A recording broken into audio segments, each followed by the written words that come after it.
I really don't want to make this video. Take a seat. We need to have a talk. What about freaking microbrands? We need to talk about microbrands. My feelings about microbrands has really changed over the last couple years. When I first got into watch collecting, I was all about microbrands, but let me tell you, things have changed a lot. Not only for me, but just in the industry. Some microbrands have excelled, some have kind of fallen to the wayside, some have dropped in quality, and I've seen so much talk about people having quality control issues and shipping problems and just issues with microbrands in general online, and it really reflects my experiences with them recently. Some microbrands I absolutely love. Some of them have really let me down. Some of them have burned every bridge that exists, and I will never try them ever again. And some I didn't like, and they've proven me wrong. But first we have to define what even is a freaking microbrand. And there's not one perfect definition, but these characteristics seem to carry across most microbrands. First, some or all of the parts of a microbrand watch are bought from third-party companies or made to order by the microbrand. The microbrand doesn't typically make the parts themselves. All those parts can be assembled by the microbrand, or they can hire somebody else to assemble it and throw their logo on it. But generally, the parts and sometimes the building is outsourced to some other company. Two, the watches are sold directly to the consumer, typically through an online storefront. The watches are not found in retail stores, they're not found in boutiques. You buy them online, typically. Three, they're recently established companies, usually founded in the last 10 or 15 years or newer. They don't have a lot of heritage. Some of them are companies that have bought the rights to an old watch company that went out of business and they've rebranded as some legacy brand, but not always. A lot of them are relatively new upstart companies. And four, they produce watches in smaller batches. Typically a few hundred, maybe a couple of thousand watches. They're not pumping out 1 million watches a year. They're not micro at that point. They're a macro brand. There are tons of freaking micro brands. How many? Well, Google says there are currently 500 active micro brands in the world right now.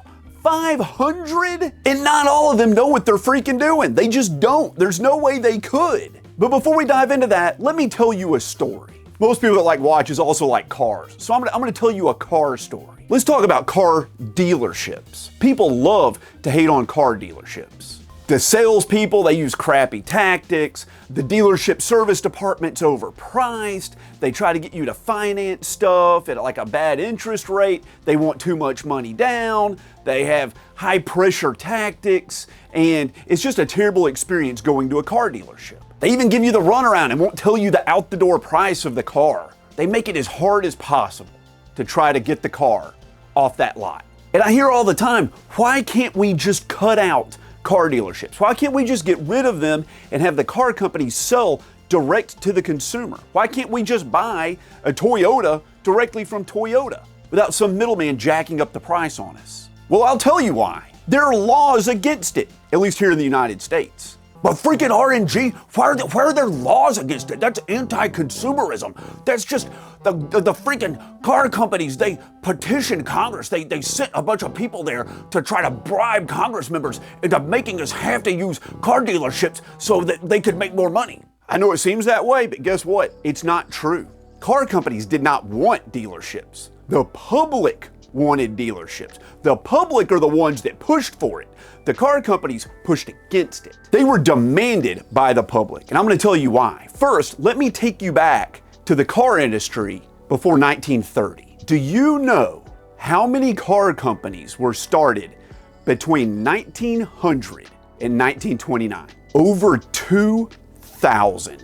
Cars were the new thing. That was the new trend, and really anybody could start a car company. You didn't even have to know anything about cars. You didn't have to make your own parts. You could just buy the parts off the shelf from other companies. You buy the chassis from company A, you buy the engine from company B, company C, you hire out to make the frame of the car, then you send all the parts to company D and they assemble it for you. And then they would just slap your brand name on the car. Now, you could assemble it yourself. You could have a factory and have all this stuff shipped to you and put it together yourself. That's a thing that definitely happened, but that isn't mainly what happened.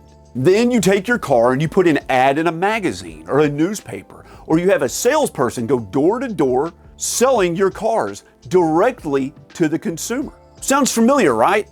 It's pretty much the exact business model of a microbrand. The only difference is you're not putting ads in magazines or knocking on doors. You're just putting ads on Instagram and selling online. Hundreds of thousands of cars were sold like this, exactly like this, for decades. But there was a problem. The cars mostly freaking sucked. They were terrible. They weren't put together by engineers or people that knew anything about cars at all. They were just businessmen that could look around and see that you could buy all these parts, send them off to a factory, have it slapped together, put your name on it, and make a tidy profit. Usually the cars arrived at the person who bought them's house looking nothing like they did in the advertisement, or what they were told they would look like when somebody knocked on the door. They were slapped together without any thought, without any concept of design or proportion or reliability. And when one broke, what happened? Well, I'll tell you what happened. Nothing. Nothing happened. 90% of the time one of those cars broke, the company did not exist anymore. They had gone out of business by that point, or rebranded, or changed their name, or the guy that founded the company, he skipped town. There was nowhere to get replacement parts. There were no people trained on how to work on that car. There were no schematics for the car, or any sort of instructions of how it was put together. It was difficult to know where the parts were sourced from. You didn't even have anywhere you could go to complain. You could write a letter to the place you bought the car from, but that place was shut down. Most of those cars just ended up in the dump as scrap. So the public threw a fit. They went to Congress and they demanded that car companies have a place where they can physically go see the car before they purchase it. A place where parts can be purchased to repair the car, and a place that provided mechanics that had training to fix that particular car. And a place you can go and see an actual person if you have a warranty claim, if the car doesn't live up to what the company promised. And a law was passed and car dealerships were born. That's why we have those. And Microbrand watches follow that same business model from 100 years ago. And the problems I've had and the problems I've heard other people have, well, they mirror those same issues people were having before the car dealerships. Now, I was in a video with Doug's Watches, the Thinking Watch channel, where he asked me how I felt about microbrands, and I said how I felt about them. In that video, Doug interviewed a lot of microbrand founders, people that are running microbrands right now, all the way from big business owners that are trying to venture into a new market, down to people that are building watches in their bedroom apartment, and it's a one-man show. Doug made the argument that if you want a watch with a lot of passion, created by somebody that really cares about horology and is really passionate about it, you should go to a microbrand. And this is true, at least some of the time. I mean, look at the owner of Vaer. That guy will chat with anybody online about watches for hours. That guy loves watches. But many of the people in that video, they just looked like they were trying to start a company, because microbrand watches looked like trendy and kind of easy. You just buy all the parts and just have it put together and make a website, and Bob's your uncle, there you go. None of the people he spoke to were watchmakers. It used to be that watch companies were founded by people that made watches. They built their watches and sold them. And I was shocked to see that some of these microbrand owners were confused that people didn't like watches with 21 millimeter wide lugs. How would anybody know that people didn't like that? That's the first thing you learn in every watch review. Of course they don't like that. None of their straps fit. How do you start a company and not know that? I was just shocked by that. Many microbrands don't design anything. They just copy other popular watches. They don't make the parts. They don't assemble it. They hire all that out. They just focus on taking nice Instagram pictures and advertising their watch and putting their logo on it. And you know what that is? That's a fashion brand watch. That's how Gucci and Tommy Hilfiger and freaking Versace make their watches. They have a brand, they hire somebody else to make a watch and then put their brand logo on it. And every video about watch collecting out there will tell you not to buy a freaking fashion watch. Don't do that. You're getting ripped off. Buddy, some microbrands are just freaking fashion watches. That's what they are. Not all of them. Don't say I said it's all of them. It's not. But you can't tell me that there aren't some out there that's exactly what they're doing. There are fantastic microbrands out there designing watches, putting them together, regulating the movements. They're making a good, well-designed product that's reliable and designed with great care and worth your money. But it's almost impossible to know which companies those are. There's 500 microbrands. Do you think there are 250 great ones? Or is it like 50 great ones and 450 fashion microbrands?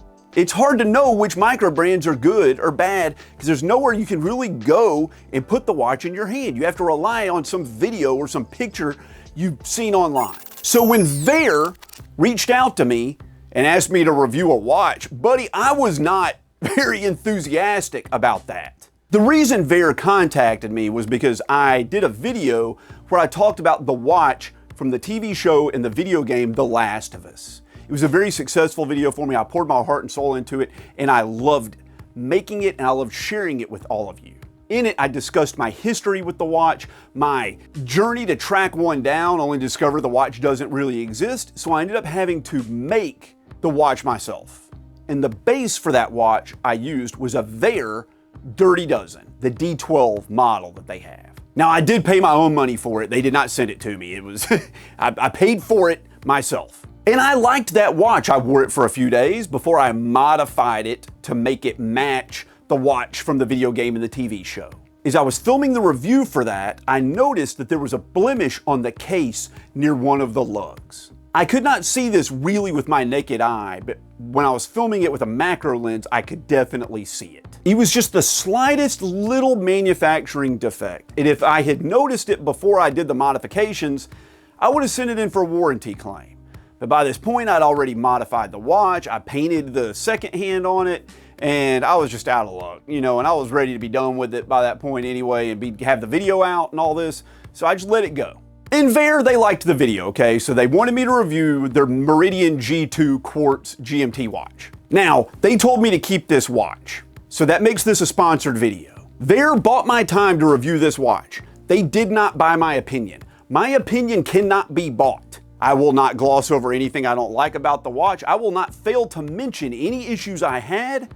My opinions are my own, and it will always be like that on this channel. Since Vaer came into this review with me angry at Microbrand watches and just fuming over them, they started this review in a freaking hole that was next to impossible to climb out of. So I'm just gonna tell you about the negatives with this watch first, since we're talking about freaking negatives. When this watch first came to me, the bezel was slightly misaligned. That happens. It drives me crazy. Of all the little things that can happen on a watch, having a misaligned bezel is the one that I noticed right away. I contacted Vaer, no problem. I sent it back. They sent me another one. I put it on, wore it to work for an entire day. The next day I was sitting at my desk, I looked down at it, and I'll be damned if that bezel wasn't misaligned too. I mean, was it misaligned? Is it my imagination? I could have sworn it was misaligned. I asked my wife. She told me I was crazy and that it wasn't misaligned at all. I asked my kids, they said it wasn't misaligned. I took a picture and put it in ChatGPT. ChatGPT said it was not misaligned. But they're all wrong. I'm right. I know everything says that it's aligned straight, but I swear it felt misaligned. Nothing led to it being misaligned. It just felt like it was to me. So I contacted Vaer, no questions asked. Send the watch back, we'll send you another one. This one, the bezel was aligned, but the GMT Quickset, it worked, but I don't know, something about it just felt weird to me. A little off. Now, I'd never used this movement before in my entire life, as far as I know, but I don't know, man, it just felt strange. It worked, but not like how I thought it should work in my mind. So I messaged Vaer again, no problem, send it on back, we'll send you another one. Oh yeah, and by the way, that blemish you had on your other watch, the Last of Us watch, why don't you send us that one and we'll replace the case on it for you. We'll do a warranty claim. Even though you screwed with the watch and voided the warranty, we'll just honor it anyway. I sent it all back to them, my Dirty Dozen watch and the G2 Meridian. So I waited a few days and a package came in the mail, and in it was another G2 Meridian and my Dirty Dozen watch, and they were both perfect. No flaws, no issues at all. I went over them with a freaking microscope. They're exactly right. Let me explain something to you if you're still watching. This story, while it felt like a rambling and ambling and pointless diatribe, I'm not meaning to harangue you, I'm sorry. There's a lot of information in this story. The first is I'm angry at Microbrands. Angry at Vaer for like no real reason, just in general with Microbrands. And I had like prejudices against them. And that's a position that any microbrand would dread to be in for someone reviewing one of their watches. And I was unfair to Vaer. I was draconian, unnecessarily harsh to them. And they did not complain one bit. They were nothing but polite and cordial and nice, but they did something spectacular. They never stopped putting up with my bullcrap until I was 100% satisfied. I was like 99% satisfied for a lot of this journey, but 100% was what I demanded unreasonably. And 100% is what I got. I can't remember the last time any company did that at all. Like I can't even name a company that went so far above and beyond what was reasonable to make sure the customer was 100% satisfied. I came into this review angry at Vaer and kind of not liking them, and I'm walking out of this review with like brand loyalty towards them. And part of that is actually just because of the watch. Let's talk about this watch. Let's finally review this watch. I've said in some other videos that I want to watch with a green dial. I want to try out some more GMTs, and I want to give some more love to quartz watches, and this is exactly what we have here. It has a 39mm case diameter, a 10.8mm thickness, 150 meters of water resistance, which is incredible, sapphire crystal with AR coating, 120 click bidirectional bezel, 20mm lug width, 46mm lug to lug, a Swiss Ronda quartz movement, 316L stainless steel case, and some freaking lume that I don't even know what it is, but it's spectacular. It's one of the most bright watches I own. It's on par with some freaking $3,000 Swiss watches I own. And it costs $399. All of these specs are like standard Microbrand spec stuff. I expect to see this list on almost every Microbrand watch out there. So why buy this one? What makes this one special over all those other freaking Microbrands that have like similar specs? Well, this watch is actually unique. It's not an homage to some other watch. It evokes a sense of some watches you've seen before, but I couldn't put my finger on what it was till I really spent some time just staring at it. It reminds me, I guess, of like a vintage Rolex GMT Master. Like the bezel and everything in the case reminds me of that. But the dial doesn't. The dial reminds me of like an old Tudor vintage Submariner. It's like a mashup of those two watches. And while this watch looks like something you would see just anywhere, it's not. I actually haven't seen any watches that exactly look like this. It's really very interesting. And I like the mashup of styles. I think it gives it some cool verve. The finishing on the case, the quality of the bezel, and the appearance of the printing on the dial, they're all better than I expect on a freaking $400 watch. I'm not gonna lie to you, like this is nicer than I was expecting. It feels more like the quality of like a $1,000 watch, like a Hamilton or a Tissot. I would put it in there with those. Not exactly like that, but very much in that same little spot. I just tried out like a $400 Timex the other day, and this watch blows that watch out of the water in terms of build quality. It's just not even close. Which is kind of interesting because Vaer seems to try to occupy that same sort of space in the market as Timex. Like these rugged, takes a licking and keeps on ticking kind of watches that are in this certain price point and evoke a sense of like ruggedness, but also like timeless design. I think of Timex when I think of that, but Vaer very much reminds me of that as well. And that's not a bad thing, that's a very good thing. Now they did send this watch to me on this Jubilee bracelet, which was thankfully very easy to size. Sometimes they can be very challenging, not this one. Now this Jubilee bracelet, it is fairly jangly. The tolerances on it are not as tight as you would expect on like a high-end $10,000 Rolex or something like that. The clasp on this does feel a little more budget friendly than the quality of the case. But where it misses out on that like chunky, locked in feel of high-end bracelets, it makes up for in terms of comfort. This bracelet is so comfortable. As a matter of fact, I think it's the third most comfortable bracelet I own, only being beat out by like an Omega and a Rolex. The wearing experience of this watch is a 10 out of 10. It's wonderful. It doesn't pull my arm hair. It doesn't move around. It just seems to like always stay in place. It's not heavy. I just freaking love it. I absolutely love the way this watch feels to wear. I end up hating about 90% of bracelets, and I almost always switch out the bracelet for a strap or a NATO. And that's how this one comes, unless you decide to, get the bracelet as an extra add-on. The quality of this bracelet is like a 7 out of 10, but the function and reliability of it is like a 10. If you were to ask me how much does this bracelet cost, and it doesn't cost this, by the way, I would say it costs about $150, but it feels like a freaking $2,000 bracelet. It just does. It feels great. It wears as well as any Jubilee style bracelet I have ever seen, which is amazing. I don't know how they pulled it off, but they did. So how do I feel about this watch? Well, firstly, I think it has great proportions. It fits me extremely well on my 6.5-inch wrist. It has a really nice design language. It's rugged, but has a little bit of class with it, like a lumberjack who drives an Audi or something like that. That's what it reminds me of. Now, I wish it had a 2-color bezel, and I know that the G2 Meridian models do have. They have like a Pepsi and they have a Coke. But you can't tell me that this watch, if it had like a half green, half off-white bezel, that's like a banger. That would be a banger and a half, dude. That would look so good. I just wish that this had a bicolor bezel. The all green is cool, but the green on the green, I love the green. Don't get me wrong, but man, a little bit of off-white on that bezel, it'd be up in a whole other class.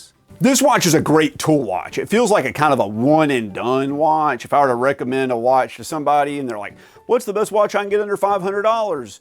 And it needs to be rugged, but it needs to like, I don't know, hold up to wear and tear. This would probably be my recommendation. I'm not gonna lie to you, this is what it would be. For a collector like me and many of you out there watching, where does this watch fall?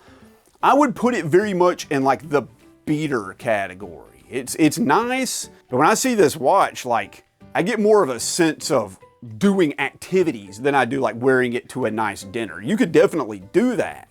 Like if you were to ask me if I was gonna go on a hike today, this is the watch I would pick. As a matter of fact, I did wear this watch today to the playground with my kids, and I beat the ever-loving crap out of it trying to crawl through one of those like freaking playgrounds with the tubes and all that stuff and slides and stuff.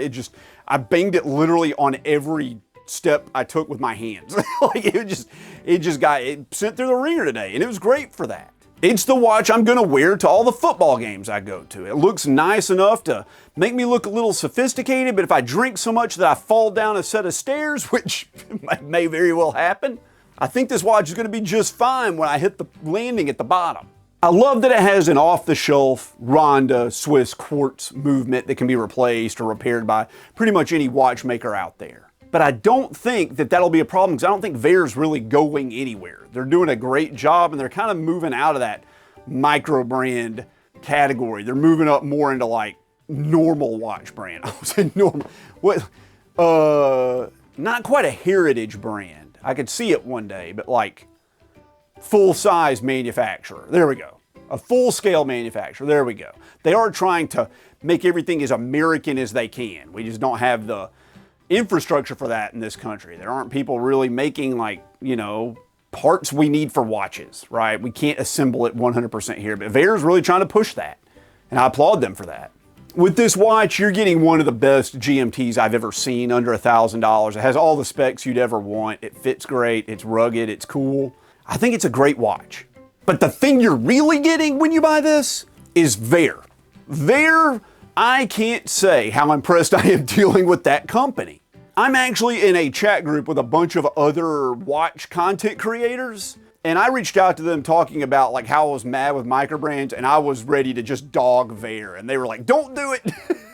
Don't do it, they're a good company. Just sit tight. And I did. I sat tight, and I am so glad I did. Let me tell you, I have like a loyalty to Vaer now. I think they are fantastic. If you want like a field watch or something under that $500 range, they are the company to go with. Best customer service of any product I have seen in years, and I'm not even joking. And with watches, for me, That's like the most important thing, because I am so tired of dealing with companies that once they get your money, they just don't even care. I have a couple $1,000s worth of watches that I've paid for from other Microbrands. They're not in my hand. I don't even know if I'm gonna get them. Where are they? Like, how do I make them give me my stuff? I can't get my money back. Like, what's happening? I don't think Vaer's going anywhere. But even if they did, if like the worst thing happened, you would still be left with a product you could trust and could be fixed by like just a standard watchmaker. And that's worth so much. It really is. I wanted to drag Vaer through the mud so badly. I really did. I'm sorry, Vaer. I know you're watching this. You hit me at a bad time. I apologize. My emotions got in the way. I wanted to take out my frustrations on somebody, and it was going to be you, but sadly, I just don't get to do that. Vaer didn't do anything wrong. They did everything right. Everything I asked, even when it was unreasonable, they did it. So Vaer's not getting their name dragged through the mud today. Well, everyone, if you made it this far, I really appreciate it. Thank you so much. This is my hobby channel. It is not my main YouTube channel. That is a gaming channel. I do this only because I love it. I don't make any money from these videos. As a matter of fact, I lose money on every single one of them because I pay my editor to do them. There's no way I could do this and edit these videos on my own. There's not enough time in the world for that. But I want to make this content. I'm not selling you anything. I don't have a product to push. All I'm pushing is myself, and I hope you liked it. I really appreciate each and every one of you that watched, and I'll catch you in the next one.